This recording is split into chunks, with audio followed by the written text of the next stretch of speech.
pul yechyapti, mazami? Hamma pulini olyapti. 2,5 milliondan oshiq pul chiqibdi. Shahzoda opam mana yosh katta ayollar ham ishlashadi bizada. 2,5 milliondan oshiq pul chiqqan. Tabriklaymiz. Ilohim xayrli bo'lsin.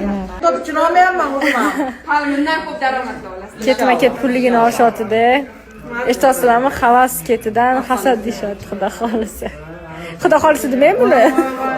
Ko'zlari mana ziddi ketadi, hammasi o'xshab ketyapti, ko'zlari. 8 xil oylik bitta xonada. Fevral kuniyapti. Ofis to'la odam kechki payt. Qarang, 3 xil pullikni hozirga tushuntirib beraman. Hamkor bo'lganingizdan keyin 8 xil oylikni tushuntirib beraman. Qarang, 3 xil pullik bilan bino daromad. Bino daromad 274 ming so'm bino daromad. Ikkinchisi bugun Moqchehraga 1 million 289 ming pul chiqqan. Mana tabriklayman seni. Xayrli bo'lsin. Ilohim oldingizga direktor bo'lish nasib qilsin. Green Leaf